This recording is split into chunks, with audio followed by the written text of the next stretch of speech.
আম্মু, আসসালামু আলাইকুম। আশা করি ভালো আছেন। আজকে একটা খবর দিতে ফোন করেছি। আজ অফিসে আমার প্রমোশন হয়েছে, স্যালারিও বাড়িয়েছে, আলহামদুলিল্লাহ। আজ সবাই আমাকে ঘিরে ধরেছিল। একজন জিজ্ঞেস করল, সাদেক সাহেব, আপনার এই সফলতার পিছনে সবচেয়ে বড় অবদান কার? আম্মু, বিশ্বাস করেন, 1 সেকেন্ডও ভাবতে হয়নি। আমার মাথায় শুধু একটা নামই এসেছে, আমার মা আর আমার বাবা। কিছুক্ষণ পুরো অফিস নীরব হয়ে গিয়েছিল, আর আমার চোখের সামনে ভেসে উঠছিল ছোটবেলার সেই দিনগুলো, যখন দুষ্টুমি করতাম। সবার সামনে আপনি আমাকে বকতেন, কিন্তু আড়ালে নিয়ে বুকে জড়িয়ে নিতেন। বন্ধুদের সাথে বাইরে গেলে আপনার জমিয়ে রাখা টাকাগুলো হাতে দিয়ে বলতেন, ঠিকমতো খেয়ে নিও।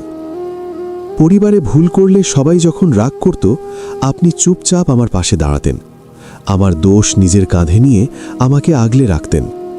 আম্মু, আমি অসুস্থ হলে আপনি সারা রাত জেগে থাকতেন। আপনার কোলটা ছিল আমার জীবনের সবচেয়ে শান্ত জায়গা। সকালে সবার আগে উঠতেন, রাতে সবার শেষে ঘুমোতেন। কখনো আপনাকে ক্লান্ত দেখিনি। আজ বুঝি আপনি ক্লান্ত হতেন, কিন্তু দেখাতেন না। আম্মু, আজ যখন সবার সামনে বললাম আমার জীবনের সবচেয়ে বড় অনুপ্রেরণা আমার মা বাবা, আমার বুকটা গর্বে ভরে গিয়েছিল। আম্মু, আমার জন্য দোয়া করবেন। আমি শুধু দুনিয়াতে না, আখিরাতেও যেন আপনাকে সম্মানিত করতে পারি, ইনশাআল্লাহ।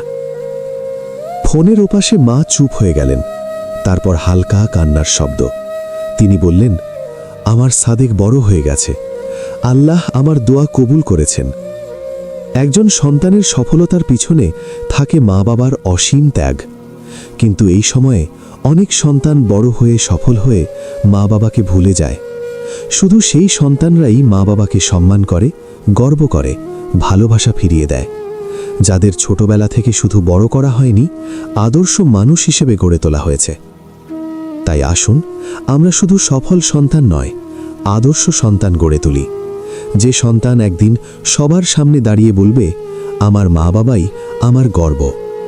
আর সেই দিনটাই হবে আপনার জীবনের সবচেয়ে বড় সফলতা।